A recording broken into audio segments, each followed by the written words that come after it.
तो hello guys, कैसे हैं आप लोग। आप सभी का स्वागत है। पिछले एपिसोड में देखा था कि उस आदमी को तो एक टेक्निक देके भगा देती है, लेकिन वो जो फीमेल दोस्त थी यहाँ पे थी, हमारा मेन कैरेक्टर उसको कमरे में लेके जाता है उसका इलाज करने के लिए, क्योंकि ये लोग जंगल में कहीं रहते हैं ना और आसपास कोई डॉक्टर ही नहीं है, तो कहाँ इलाज करवाने के लिए लेके जाए। तो अकेले में इलाज कर रहा था और बीबी को गुस्सा आता है कि अरे यार वो कुत्ती आ गई थी विच, और विच के साथ लड़ाई हो गया और लड़ाई में इस बहन जैसी दोस्त पे अटैक हो गया, काफी चोट लगा है, मेरे पति उसका इलाज यहाँ पे कर रहे हैं। अब वो ऐसी कुत्ती बीच थी ना कि उसका अटैक किसी को लग गया तो उसके बचने के चांसेस एकदम ना के बराबर होता है। आई डोंट नो मेरा पति कैसे बचाएगा। बाय द वे वो बीच मेरे से सुंदर है, मेरे से ज्यादा बड़े अरमान है, मेरे से ज्यादा स्ट्रांग है, लेकिन मेरे पति ने मुझे चूज किया। I love him.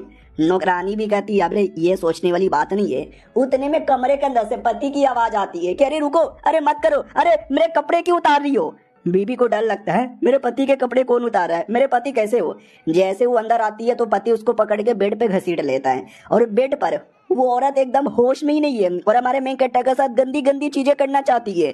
बीबी कहती है कुत्ती की बच्ची, मैंने अपने पति को इलाज करने के लिए भेजा और तू मेरे पति के मौके का फायदा उठा रही है। पति भी कहता मेरी बीबी बचा लो, पता नहीं इसको क्या हो गया, जबरदस्ती टूट पड़ी मेरे ऊपर। वो भी कहती है बचाऊंगी और धक्का देके बचा लेती है और कहती बाबू डोंट वरी, वो आपको कुछ नहीं करेगी, मैं हूं ना, जो भी करना मेरे साथ करो। हमारा मेन कैरेक्टर भी कहता है क्या करना चाहती है अब तू। वो भी कहती है बाबू कुछ नहीं, आपके साथ गंदी गंदी चीजें करना चाहती हूँ। हमारा मेन कैरेक्टर भी नहीं हो, नहीं नहीं मत करो, मैं अपने आप को कंट्रोल नहीं कर पाऊंगा। मैडम जी भी लग कंट्रोल तो मैं भी नहीं कर पा रहा, मुझे भी करने का बहुत ज्यादा मन कर रहा है, लेकिन वो भी चक्कर खा के नीचे गिर जाती है। हमारा मेन कैरेक्टर भी कहता है क्या हुआ, चक्कर कैसे खा गई। हमारे मेन कैरेक्टर के पावर के चक्कर में कहना जितना ज्यादा करीब आती है हमारे मेन कैरेक्टर की बॉडी से उतना पावर मिलता है, और इस बार कुछ ज्यादा ही पावर मिल गया था जो वो सह नहीं पाई। हमारा मेन कैरेक्टर भी देखता चलो बाल बाल यहाँ पे बचा। इससे पहले जो लड़की आई थी यार वो मुझे अभी तक याद क्यों नहीं आ रहा, कहीं ना कहीं तो मैंने देखा है, शक्ल मिलती जुलती यहाँ पे लग रही है। अब उस औरत की ओर आते विच की ओर बहुत गुस्से में थी कि आई डोंट नो यार ऐसा कैसे हो सकता है, मैं कुछ सालों के लिए सील क्या हो गई, ये मेरा डेमन लॉर्ड पूरा एरिया ही बर्बाद यहाँ पर हो गया। तभी एक छोटा सा घर दिखाई देता है, ये घर के अंदर आती है, घर भी पुराना टूटा फूटा, मकली के जाले लगे हुए हैं और हमारा मेन कैरेक्टर बैठ के खाना खा रहा है। इसको देखते ही कहता अरे तू चली आई, मेरी नोटी गर्ल कहाँ चली गई थी, तुम्हारी बड़ी याद आ रही थी। ये भी कहती बाबू बाबू मुझे भी आपकी याद आ रही थी, बाबू आप मुझे छोड़ के चले गए, मुझे भूल भी गए, लेकिन ऐसे कैसे भूल सकते हो। वो भी कहता या तू तो मेरी जान है, तू तो मेरी प्यार है, तुमको मैं सच में कभी नहीं भूल सकता, लेकिन ये सपना था।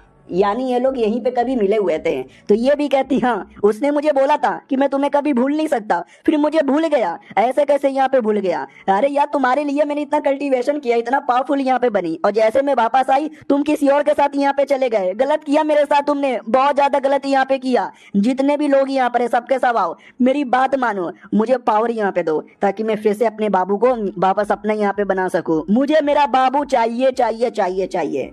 तो आसपास के एरिया से कई सारे डेमन लोग को समन कर लेती है, देख सकती है सारे डेमन, और कहती है पहचाने कि नहीं पहचाने मुझे। वो लोग भी कहते demon lord, finally demon lord, अरे डेमन लॉर्ड, लेकिन ये डायरेक्ट गर्दन पकड़ लेती है पर कहती है demon lord demon lord demon lord करने की कोई जरूरत ही नहीं है। उतने में पीछे से दूसरा कोई अटैक करता है, ये दूसरे अटैक को भी रोक लेती है, फिर तीसरा बंदा अटैक करने आता है, वो तीसरे अटैक को भी रोक लेती है, और एक एक करके जितने भी डेमन लॉर्ड है ना उनको उनकी औकात दिखा देती है। वो लोग भी कहते सॉरी डेमन लॉर्ड, हम अटैक करना नहीं चाहते थे, हम तो बस ऐवे ही चेक कर रहे थे आप रियल हो या फेक यहाँ पर हो। वो भी कहती है साले मेरे जाने के बाद ये डेमन लोगों की जिम्मेदारी तूने यहाँ पे लिया ना, या नोटिस करना पड़ेगा, तूने घंटा कुछ भी नहीं संभाला। एक टाइम पहले हमारे डेमन की दुनिया नंबर 1 हुआ करती थी, लेकिन ये तूने क्या बना दिया। वो लोग भी कहते हैं सॉरी यार हमारी गलती है, हम ज्यादा कुछ कर ही नहीं पाए क्योंकि हमारे अंदर आपकी तरह टैलेंट ही नहीं है। वो भी कहती है टैलेंट ही नहीं है भाई, तुमसे ज्यादा बेकार डेमन हमने कभी नहीं देखा। वो लड़की भी कहती सॉरी यार आपके जाने के बाद ना ऐसे ऐसे बंदे लोगों ने हमारी बैंड बजा डाली कि हम कैसे क्या करें समझ यहाँ पे नहीं आ पा रहा। यार वो आदमी आपको याद है आज जो आपके साथ हुआ करता था, यार वो बहुत ही ज्यादा गजब लेवल का आदमी है, उसने मेन प्रॉब्लम तैयार की। ये भी कहती उसने प्रॉब्लम यहाँ पे तैयार की, तुझे सिखाने की जरूरत ही नहीं है, बड़ा आया कोई ना, मैं वापस आ चुकी हूँ, मैं सब कुछ यहाँ पे करूंगी और अपना कमबैक भी करके रहूंगी। तो वो भी कहती है या कमबैक यहाँ पे करना, लेकिन शांत हो जाओ, गुस्सा यहाँ पे ना करो, हम उस आदमी को भी ढूंढेंगे और उस आदमी को भी अपनी टीम में ले लेंगे। तो ये भी कहती है ढूंढने की जरूरत ही नहीं है, क्योंकि मैंने उसको ढूंढ यहाँ पे लिया है। लेकिन साला भूल चुका है हमारे बारे में, एकदम भूल चुका है। वो बंदा हमारे टीम में था, हम लोग क्या हुआ करते थे, लेकिन उसके जाने के बाद देखो हम क्या से क्या हो गए देखते ही देखते। और मैडम जी का फ्लैशबैक दिखाया जाता कि बहुत पहले जब वो छोटी बच्ची थी तब उसको लिटरली लोगों ने पकड़ लिया था और मेरी कुर्बानी देने वाले थे। और मैं एकदम डर गई, रोने लग गई। मुझे लगा ये ऐसी जिंदगी जीने से अच्छा मैं मरना पसंद करूंगी। और मैं रोए जा रही हूँ, चिल्लाए जा रही हूँ, रोए जा रही हूँ, चिल्लाए जा रही हूँ। तभी एक आदमी मेरे पास आया छाता लेकर, उसने मुझे कवर किया और बोला डरने की कोई जरूरत ही नहीं है। बारिश आज बहुत ही तेज है, लेकिन क्या ही करे, बारिश किसानों के लिए बहुत सही होता है। और बच्ची क्या हुआ, लोग तुम्हें परेशान कर रहे हैं, डोंट वरी मैं तुम्हें बचाऊंगा। फिर मुझे बचाया, मुझे अपने साथ लेके चले गए, मुझसे कल्टीवेशन यहाँ पे करवाया। मैं जैसे उनके पास चिपकी रहती ऑटोमेटिक मेरा पावर यहाँ पे बढ़ता। और ऐसा करते करते करते कई साल का टाइम गुजर गया, मैं बड़ी हो गई और बड़ी स्ट्रॉन्ग यहाँ पे बन गई। मैंने अपना दबदबा दिखाया, लोगों को डराया, लोगों को अपनी मुट्ठी में रखा।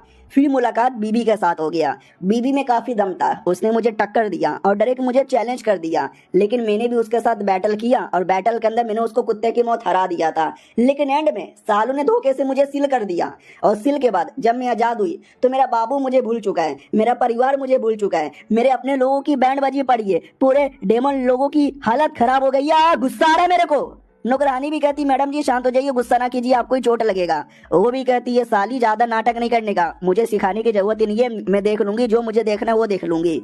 और तभी एक मूर्ति सामने आती है जो पहले से वहीं पे थी बेसिकली। लड़की भी कहती है यार ये तो हमारे एंसेस्टर की मूर्ति है, इस मूर्ति के साथ क्या करना चाहते हो। ये भी कहती है वही मूर्ति है जहाँ से हमारे डेमो समाज की शुरुआत हुई थी, और ये हमारे एंसेस्टर की मूर्ति हमारे किसी भगवान से कम यहाँ पे नहीं है, मुझे इसी से पावर चाहिए। नौकरानी भी कहती पावर, कैसा पावर। वो भी कहता है इसके अंदर कई सालों की पावर यहाँ पे सील है, अगर वो पावर मुझे मिल गया हमारा कमबैक करना आसान हो जाएगा। तो पावर यहाँ पे मिलता है, देख सकते कुछ ज्यादा ही। लड़की भी कहती मत, ऐसा करने से मूर्ति भी टूट सकता है, मूर्ति टूटेगा तो फायदा होने के बदले और नुकसान होगा, उल्टा तुम्हारी बॉडी ये पावर भी सह नहीं पाएगी, आपको भी चोट लगेगा। वो भी कहती है जैसे उसने मुझे पहचानने से मना कर दिया, उस समय मैं टूट चुकी थी और मैं कितना टूटूंगी, दे दो मुझे पावर। उतने में मूर्ति अवेकन हो जाता है, यानी मूर्ति में काइंड ऑफ जान आ जाता है और कहता है लो लड़की कैसी हो।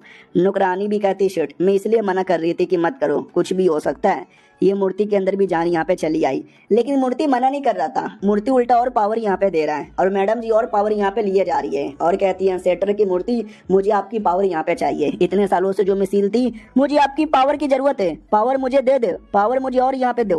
और वो जो नौकरानी थी ना वहां से भागने लगती है कि मैडम पगला गई है, ये उल्टा हमको अफेक्ट करेगी। तो मैडम जी भी कहती हो कहाँ भाग रही है, रुक, भागने की जरूरत ही नहीं है, तू बच के जा नहीं सकती। ये जो आदमी है ना उसकी भी पावर कम हो रही थी, क्योंकि हम सबकी पावर मूर्ति से कनेक्टेड है, यानी कोई ना कोई मूर्ति से पावर चूस रहा होगा। वो हमारी पुरानी डेमन लॉर्ड। उतने में वो लड़की भागते भागते आती है और कहती बाबू बाबू। वो भी कहता क्या हुआ, उस औरत ने सारी की सारी पावर यहाँ पे चूस ली क्या। ये भी कहती यस, उस मूर्ति से सारी पावर यहाँ पे चूसे जा रही है, हम लोग यहाँ पे रहेंगे तो हम लोग मर जाएंगे, फायदा तो इसी में कि यहाँ से भाग चलते हैं। वो भी कहता है या चलो यहाँ से भाग चलते हैं। और वो दोनों वहां से भाग जाते हैं। देखते हैं भागने के बाद कहाँ जाते हैं। हम मिलते हैं किसी और वीडियो में, जब तक के लिए बाय बाय।